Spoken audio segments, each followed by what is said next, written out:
So, welcome to the class. Yesterday I was talking about block diagram operations. Actually, we started talking about block diagrams yesterday. So let me just open up the notes for yesterday. Well, first I defined what a block diagram is, and then I gave you some examples.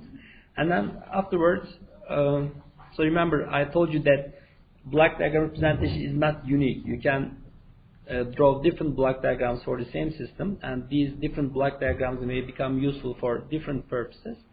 And then at the end of yesterday's class, I started talking about block diagram operations. So these operations are used to make block diagrams simpler. So for example, if you have blocks connected in series, you can directly multiply all these transfer functions and turn all these blocks into a single block. Or if you have blocks connected in parallel, then you can simply add these transfer functions for these blocks to obtain an equivalent block diagram representation. So the last thing was blocks in feedback path. So you can present this entire block diagram with a single block, and in that case the transfer function for this single block is obtained like that, where T and H are the blocks here. So today I will continue with block diagram operations. But before I continue with what I have in my list here, let me tell you why these operations become useful, or where do we use them. So a good example is this one here. So this is from last year's midterm exam.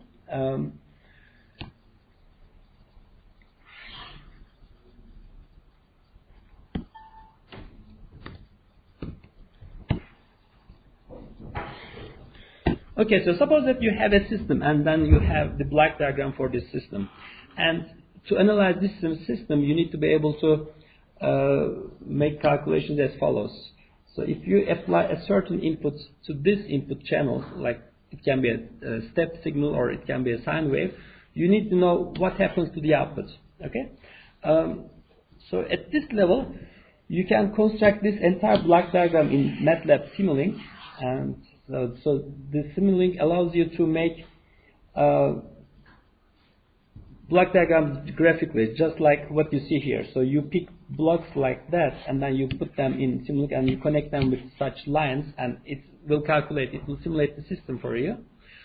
So in that case, there's no need to simplify this block diagram. But so there will be times where you want to see the effect of a certain block on the response. For example, if you put, let's say, a constant transfer function 1 here, then applying a step input to R1 will cause a certain change in the output. Okay?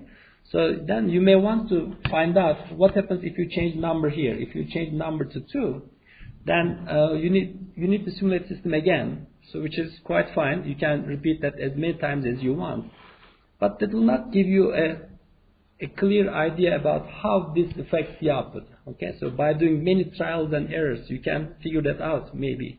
But a better way to do this is to simplify this entire block diagram and make it a single block. So in fact, there are two inputs here. One is R1, the other one is R2. So in that case,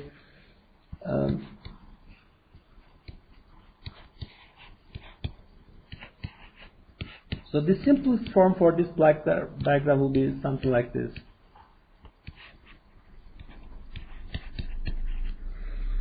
And this will be a transfer function that contains everything you see here. When you do that, you will have something like this. You will have some numerator polynomial. You will have some denominator polynomial. It will be fourth order plus something. So if you put a number here, let's say, if you call this A, you will be able to see where that A appears in this transfer function. For example, let's say it appears somewhere in the coefficient of the square term. I'm just making it up. So if you obtain this, then you will be able to say how changing this A value changes the overall performance of the system. Okay? So, and to be able to say that, you need to be able to reduce this block diagram into this more compact form. So that's why we are talking about these methods to make block diagrams simpler. Okay, so let me just continue from here. So this is the last example we did yesterday. So we have some block diagram algebra for simplifying block diagrams.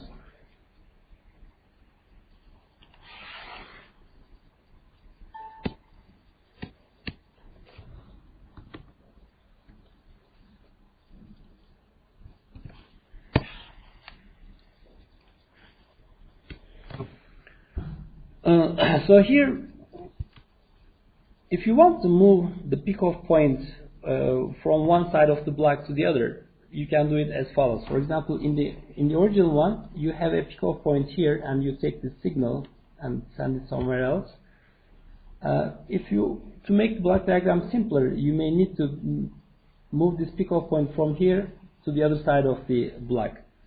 So in that case, what you need to do is the following.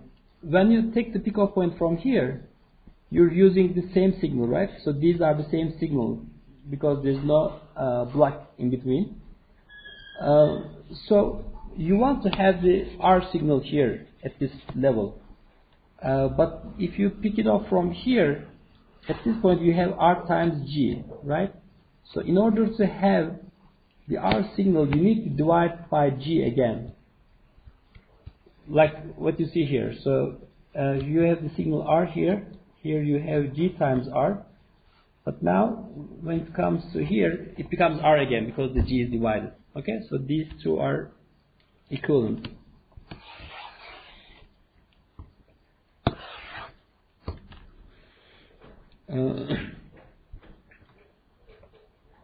So similarly, you can take a pickoff point which is to the right of a block and then move it to the other side. And in that case, this is how you do it.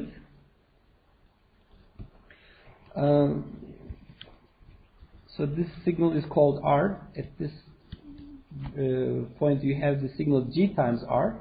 So this is what you want to have. You want to have the signal G times R.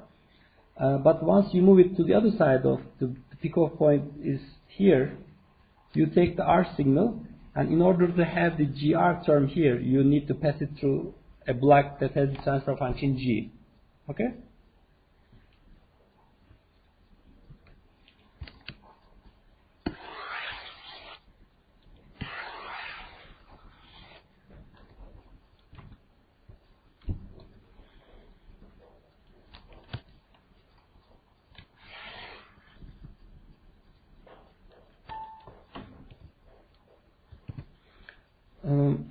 In the next item, we see how we can move a summation junction. So in the original block diagram, this is what you have. You have one signal coming here and another signal subtracted from there, and then the result goes through the block G. Okay, so the output here is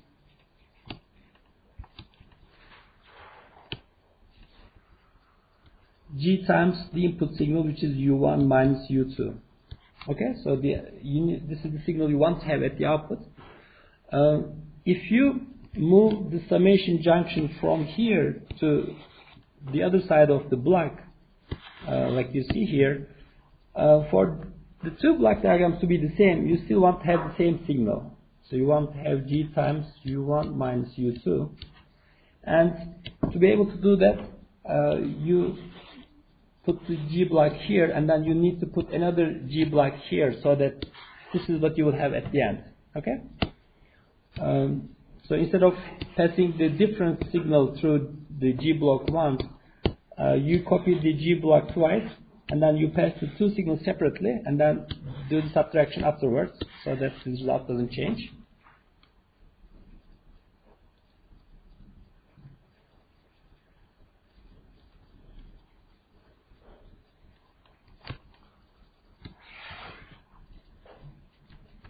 And I think this is the last thing I have here.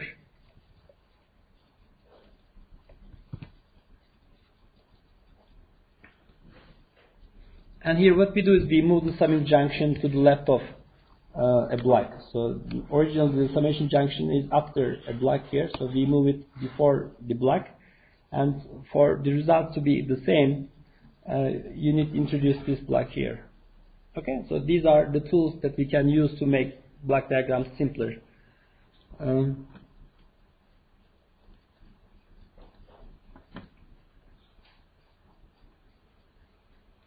Okay, so let's take a look at an example on how we use this to make simplifications.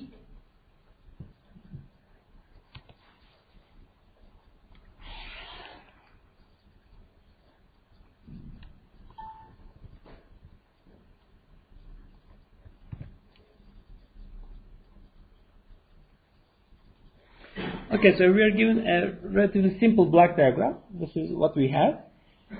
And we want to obtain the direct transfer function from the input to the output. Okay, so right now we have several blocks here, and we assume that we know the transfer functions for each one of these blocks.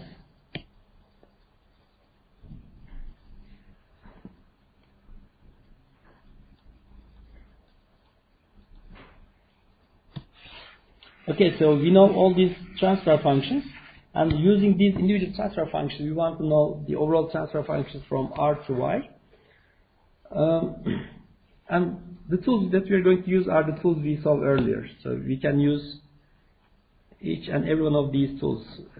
Tools for combining cascaded blocks, like this one. Or we can use, if we have any parallel connection, then we can make a simplification there.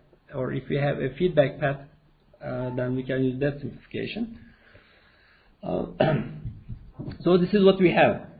So if you look at here, you have all these blocks connected in series, right? So 3 blocks are connected in a cascade connection. But we cannot really make 3 of these into a single block because there are these pick-off points, right? So if I remove these blocks and then put the multiplication of these 3 transfer functions here, then these pick-off points will disappear. So to be able to do that, I need to move these pick-off points out of the way. Okay, and that's what I do here. So if you see what we do in the next step, we take this pick-off point from here and then move it to the left of the G2 block, and so we should be careful that we shouldn't change the system. So to make sure that the system between R and I remains the same, when I move the pick-off points here, I put a G2 block here. Okay. So making this modification makes our lives very easy.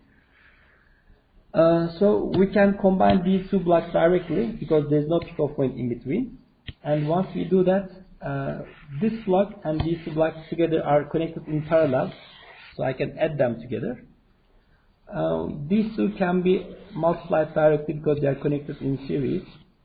And then this and this is these blocks are in a feedback connection, right? So we have this, the forward path, and then the feedback path. So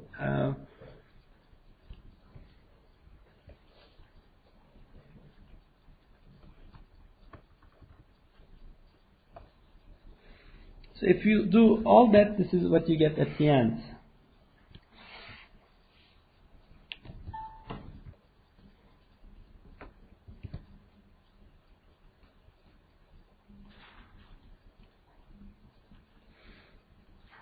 So these are connected in series, so they too become G2 times G3, and this is in parallel, so I just add to G4, which is what you have here. Here you have G2 and H connected in series, so you multiply them, and there's a feedback connection. So the equivalent block for this part is this thing, and finally this block here and this block here are connected in series, so you multiply them at the end, and that gives you the transfer function between R and Y as this transfer function here.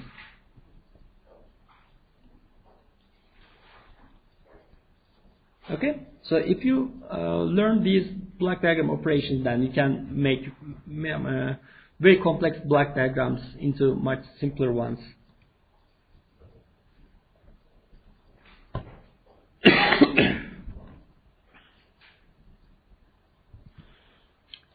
Okay, so if your goal is to obtain transfer function from an input to an output, you can do this through block operations like what is done here, or another way to do that is to use mathematics directly without doing block operations. So let me show that as well. Let me show how you can do it.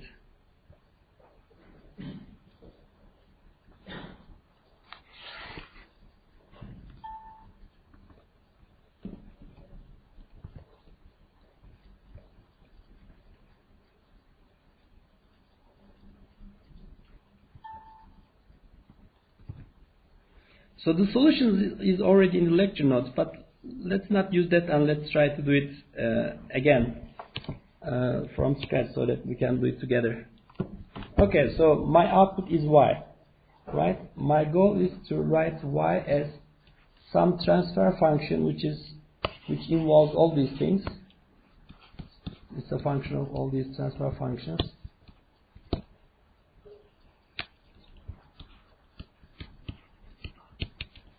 Times the input, which is r. Okay, so I just start writing from there. So y is equal to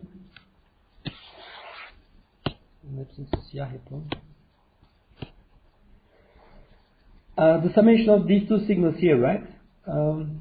So to use this approach, you need to give signals some names. So the output signal is called y, and the input signal is called r.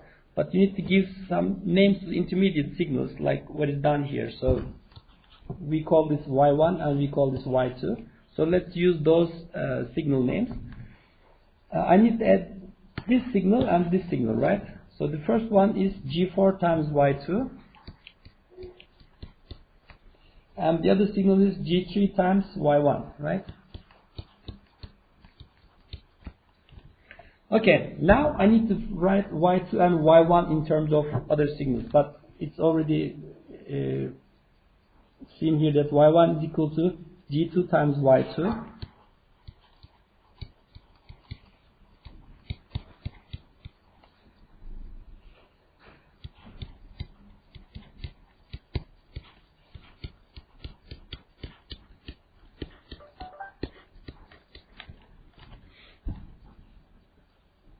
Okay, and I need to write y2. So what is this? G1 times the input to that is r minus h, but h is or this signal, but that signal is h times y1, right? y1, but y1 is equal to g2 times y2.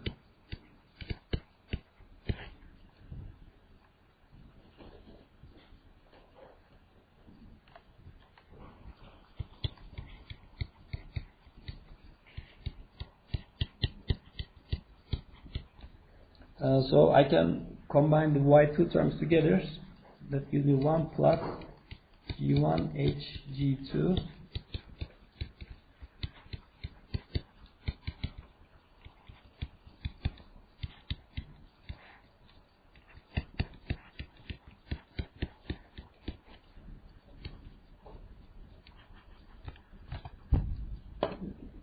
doğru yaptık umarım.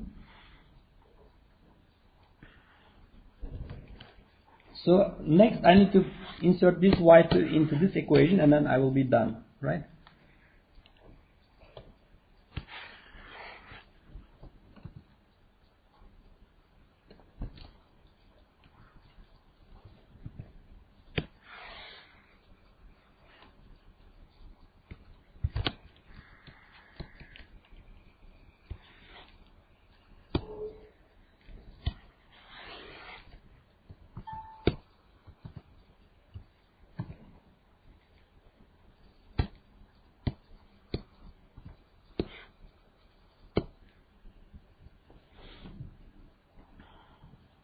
Okay, so hopefully this is the same as what we obtained before.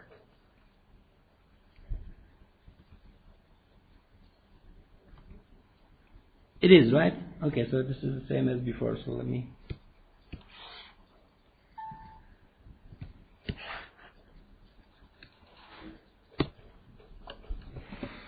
and remember, since these are linear blocks and each block is a single input and single output block, the order of multiplication doesn't matter. So this is the same thing as this, even though the order of multiplication is different. Okay?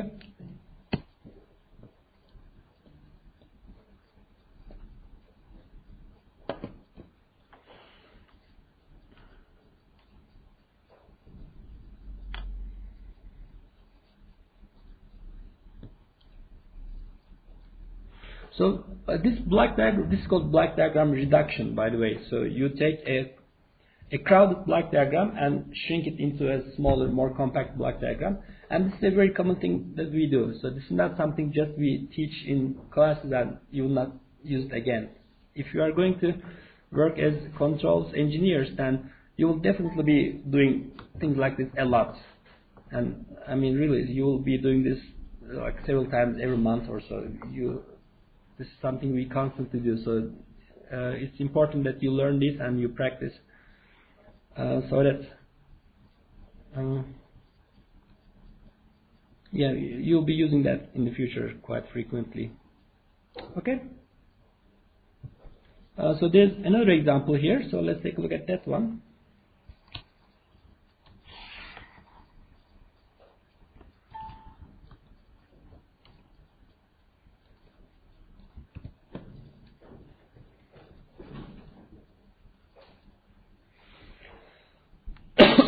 Okay, so this looks like a simpler block diagram.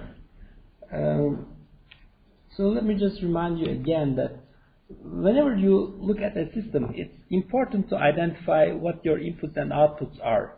And if you have a block diagram like this one, an easy way to see that is to draw a box, like a closed box around your system, and find out what comes into that box and what comes out of the box. Okay? So the things that go into the box are your external inputs. So here we have two such things. One is this R signal here, and the other is the W. So these are the signals going into the box, and what comes out is the output, which is Y. So this is a 2-input, 1-output system. So you have 2 inputs, R and W, and the output of your system is Y. And remember our discussion about multi-input, multi-output systems. In this case, the transfer function is indeed a matrix. So we need to have a transfer function matrix.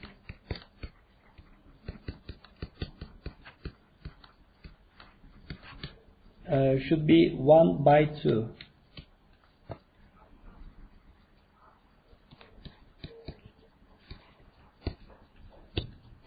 Times the input, but the input is there are 2 inputs, so you write them in column matrix form.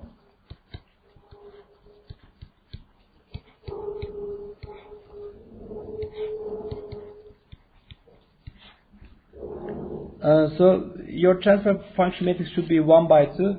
So this should be something in like that. So we need to find this G1 and G2 separately.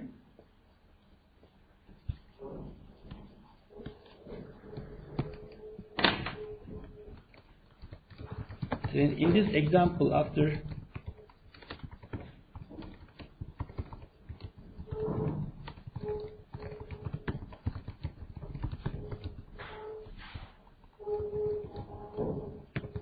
two transfer functions, G1 and G2.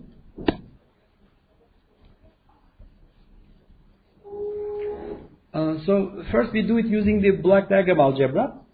We move this summing junction from here to here, and while doing that we introduce this 1 over k block here. Then we combine these two blocks by multiplying them together, and then there will be a feedback connection here. So we simplify this feedback connection by using the formula for that, so which gives us this transfer function. And in the end we have so this is what we have. Then to come to the final step, we need to move this summing junction from here to the other side, and this is what we have. So this is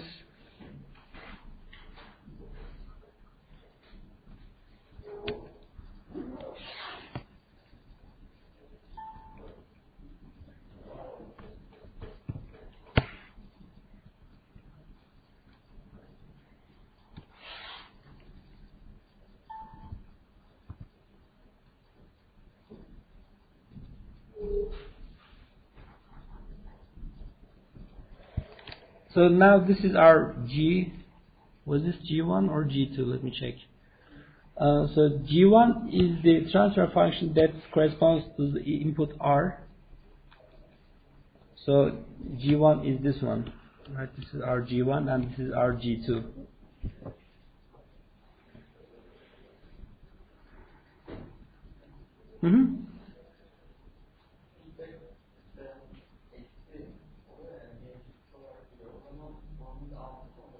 Evet. Formülde artı oluyor. Yani o dün yaptığımız şeye bakarsak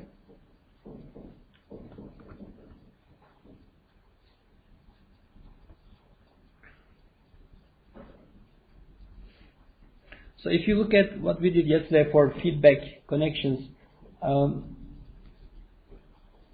if you have a negative here, so that negative is right there, but when you combine this y term with this y term, this goes to the other side and becomes a positive.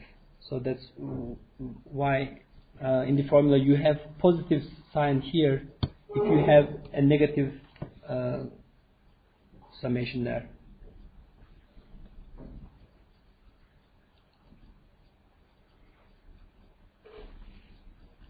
Okay, so let's see how we can do obtain these transfer functions using signal mathematics. Let me call it that way.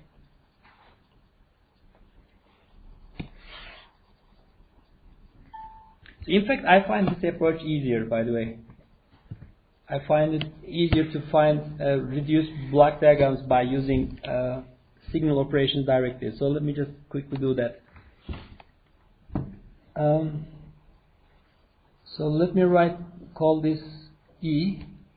Okay, so Y is equal to G times W plus K times E. Okay, and E is equal to R minus H times Y. Okay, so if you combine these things together, you will have Y is equal to G times W plus G times K times R minus HY.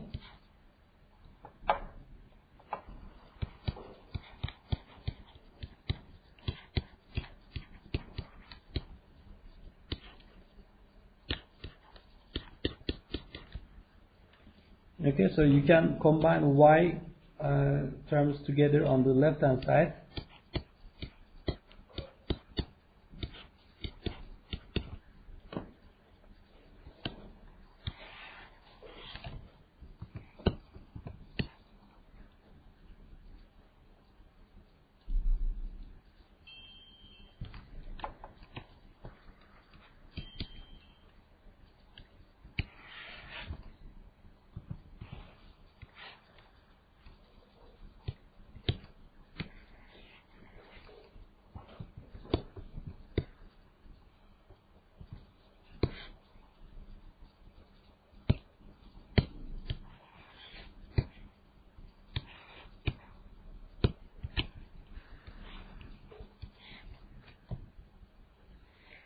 Okay, and then we can write the matrix form, and that gives us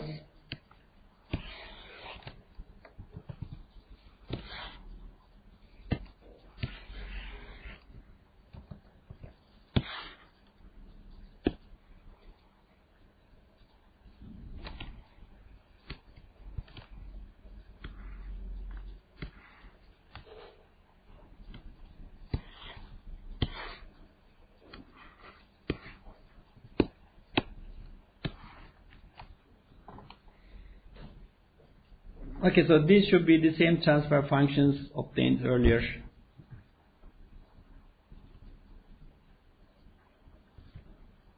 Okay, so they are. Okay, so again, as I said, I find the second approach easier. Instead of moving pick-off points or summation junctions, it is easier to give signals some names and now obtain the result. That way is a better approach, but I don't know, for you may like the other one better. Okay, do you have any questions? So let me see. So this question from last year's midterm, so the solution of this question is available, so you should definitely take a look at that example, because that's a nice question as well. So first I show the graphical approach here. I show you how you move some pick-off points and make the transfer function simpler that way. So I don't want to go over it one more time here. But in the end, after all the operations, so this is what you get. So this is, again, you have a system with 2 inputs and 1 output. So that means in the end you will have a 1/2 transfer function matrix, and the transfer functions are given here. Okay. Well, you should study this example, and you should also practice finding the same transfer functions using the signal approach.